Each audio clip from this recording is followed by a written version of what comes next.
दोस्तों, देश और दुनिया की ताजा और अहम खबरों में आपका स्वागत है। दोस्तों, देश और दुनिया की ताजा और महत्वपूर्ण खबरों को देखते रहने के लिए जुड़े रहिए हमारे साथ और हमेशा अपडेट रहिए लेटेस्ट खबरों से।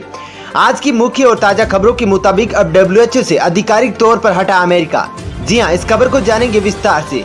साथ ही साथ दोस्तों, अब राजीव गांधी फाउंडेशन समेत 3 ट्रस्ट की फंडिंग की होगी जांच।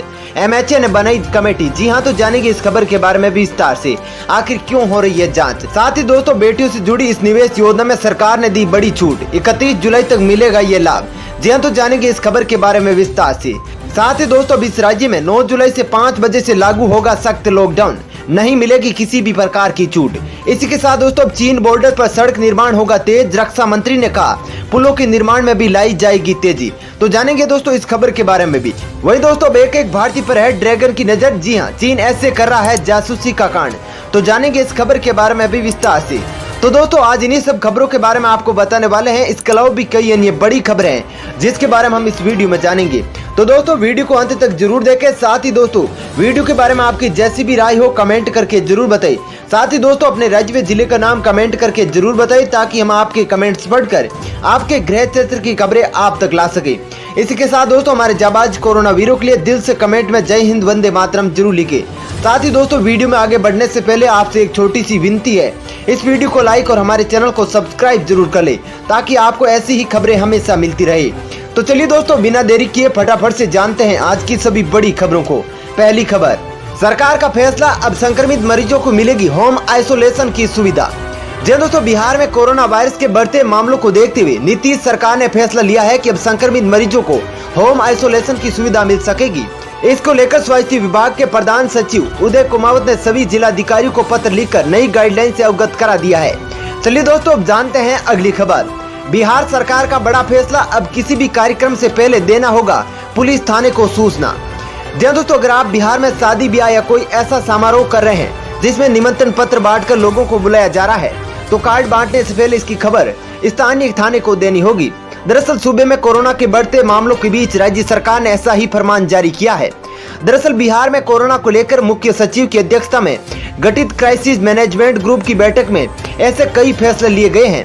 साथ ही फैसले में कहा गया है कि किसी भी समारोह में अधिकतम 50 व्यक्ति ही शामिल हो। चलिए दोस्तों, अब जानते हैं अगली खबर। राजीव गांधी फाउंडेशन समेत 3 ट्रस्ट की फंडिंग की होगी जांच। MHA ने बनाई कमेटी। जी दोस्तों, राजीव गांधी फाउंडेशन में फंडिंग को लेकर लगातार उठ रहे सवालों के बीच केंद्रीय गृह मंत्रालय ने बड़ा फैसला किया है। दरअसल केंद्रीय गृह मंत्रालय की ओर से एक कमेटी बनाई गई है जो कि इन फाउंडेशन की फंडिंग इनके द्वारा किए गए उल्लंघनों की जांच करेगी। आपको बता दें कि इस कमेटी की अगुवाई सीमांचल दास, जो कि स्पेशल डायरेक्टर है प्रवर्तन निदेशालय के, वो करेंगे। साथ ही केंद्रीय मंत्रालय के प्रवक्ता की ओर से बुधवार को इस बारे में ट्वीट कर जानकारी दी गई है। ट्वीट में कहा गया है कि केंद्रीय गृह मंत्रालय ने एक अंतर मंत्रालय कमेटी का गठन किया है जो कि Rajiv Gandhi foundation, Rajiv Gandhi charitable trust और इंदिरा गांधी मेमोरियल ट्रस्ट की जांच करेगा। दरअसल भारत और चीन के बीच जारी विवाद के बीच जब कांग्रेस पार्टी ने केंद्र सरकार पर हमला शुरू किया तो भारतीय जनता पार्टी ने उल्टा कांग्रेस को घेर लिया है।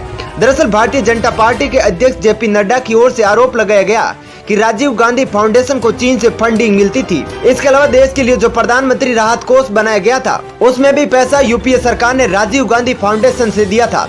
वहीं बीजेपी का आरोप था कि 2005 से 8 तक PMNRF की ओर से राजीव गांधी फाउंडेशन को यह राशि मिली थी।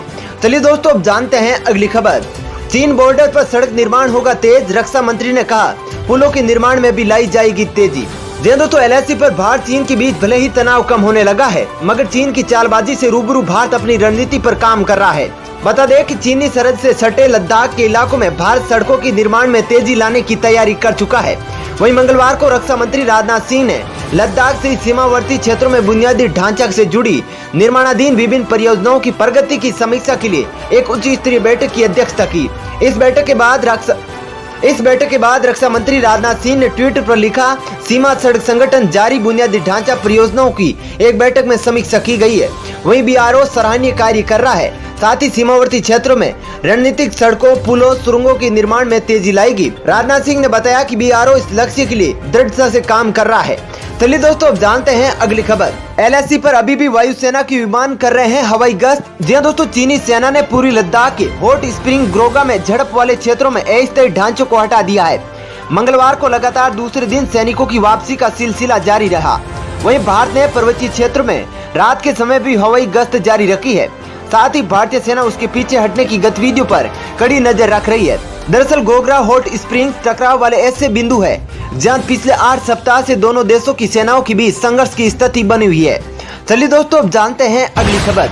सरकार ने निजी स्कूलों पर लगाई लगाम, खुलने तक नहीं वसूल पाएंगे फीस।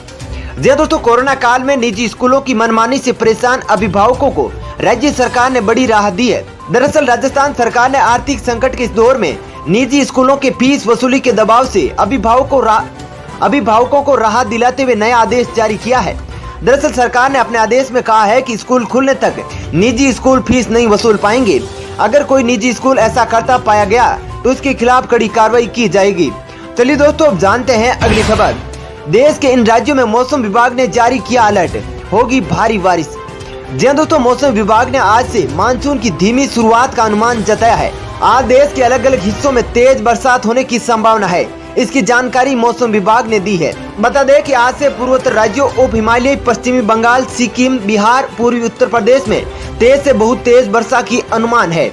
वहीं इसके साथ ही मौसम विभाग ने कहा कि असम और मेघालय में 8 से 11 तारीख, अरुणाचल प्रदेश में 9 से 10 तारीख, उप हिमालयी पश्चिम बंगाल, सिक्किम और पूर्वी उत्तर प्रदेश में 10 और 11 जुलाई को और बिहार में 10 जुलाई को भारी बरसात होने की संभावना है। इसी के साथ मौसम विभाग ने चेतावनी जारी की है कि आज उत्तराखंड, उत्तर प्रदेश, तटीय कर्नाटक, तटीय आंध्र प्रदेश, बिहार, झारखंड, पश्चिम बंगाल में अगले 12 घंटों के दौरान मध्यम से तीव्र आंधी व बिजली गिरने की संभावना है। वहीं महाराष्ट्र में आने वाले 2 दिनों में रुक रुक कर भारी बरसात होने की संभावना है। चलिए दोस्तों, अब जानते हैं अगली खबर। देश में डरा रही कोरोना की रफ्तार, सिर्फ 5 दिन में 1 लाख नए केस आए सामने। जी दोस्तों, भारत में कोविड-19 के 22,200 से ज्यादा मामले सामने आने के बाद मंगलवार को देश में संक्रमण के मामले बढ़कर 7,19,000 से ज्यादा हो गए हैं। महज 5 दिन में संक्रमण के मामले 6 लाख से 7 लाख हो गए हैं। वहीं इस महामारी से पिछले 24 घंटों में 460 लोगों से ज्यादा की मौत हो गई है। साथ ही 20,160 लोगों की कुल मौत हो गई है। चलिए दोस्तों, अब जानते हैं अगली खबर। बेटियों से जुड़ी इस निवेश योजना में सरकार ने दी ये बड़ी छूट, 31 जुलाई तक मिलेगा ये लाभ। जी दोस्तों, केंद्र सरकार ने कोरोना महामारी के बीच बेटियों से जुड़ी निवेश योजना सुकन्या समृद्धि योजना में खाता खोलने वालों को बड़ी राहत दी है।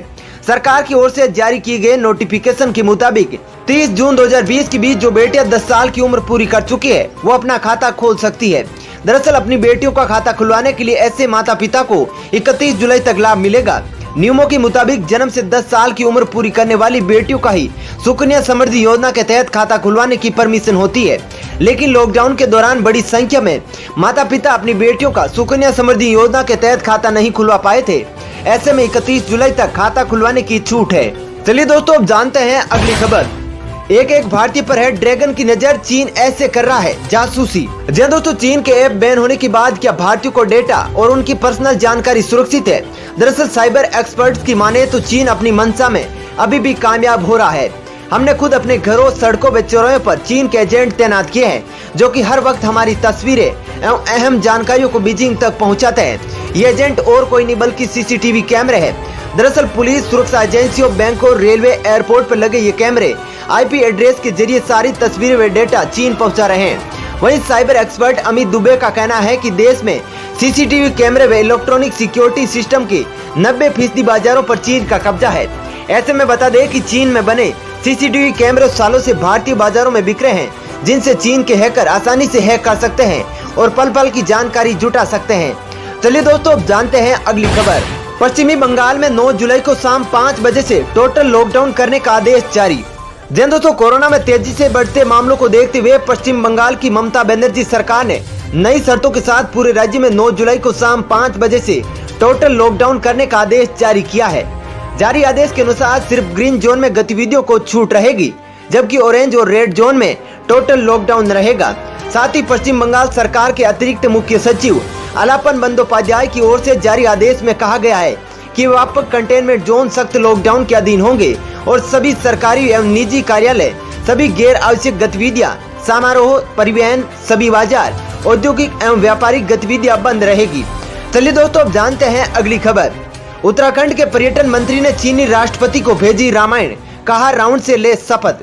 जी दोस्तों, उत्तराखंड के पर्यटन मंत्री सतपाल महाराज ने चीन के राष्ट्रपति शी जिनपिंग को रामायण भेजकर यह संदेश दिया है कि वे अपनी विस्तारवादी नीति से बाज आए। रावण का सर्वनाश भी विस्तारवादी नीतियों के कारण ही हुआ था। इससे चीन को सबक लेना चाहिए। वहीं सतपाल महाराज ने कमला सुब्रमण्यम की अंग्रेजी में लिखी रामायण की प्रति चीन के राष्ट्रपति को भेजी है। चलिए दोस्तों, अब जानते हैं अगली खबर।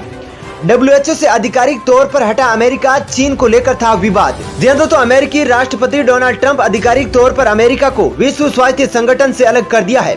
अमेरिकी सांसद बॉब मेंडेज ने ट्वीट कर इसकी जानकारी दी है। उन्होंने कहा कि कांग्रेस को राष्ट्रपति कार्यालय से यह जानकारी मिली है कि अमेरिका कोरोना महामारी के बीच WHO से आधिकारिक तौर पर अलग हो गया है। गौरतलब है कि ट्रंप ने मई में ही विश्व स्वास्थ्य संगठन से अमेरिका के अलग होने की घोषणा कर दी थी। वहीं चीन पर हमला बोलते हुए डोनाल्ड ट्रंप ने कहा था कि चीन ने WHO को गुमराह किया है और चीन ने हमेशा चीजों को छुपाया है। दोस्तों, फिलहाल इस वीडियो में इतना ही। ऐसी ही खबरें देखते रहने के लिए आप हमारे चैनल को सब्सक्राइब कर ले। साथ ही दोस्तों, यदि आप भी हमारी मेहनत को सपोर्ट करना चाहते हैं तो इस वीडियो को लाइक और शेयर जरूर करें। धन्यवाद।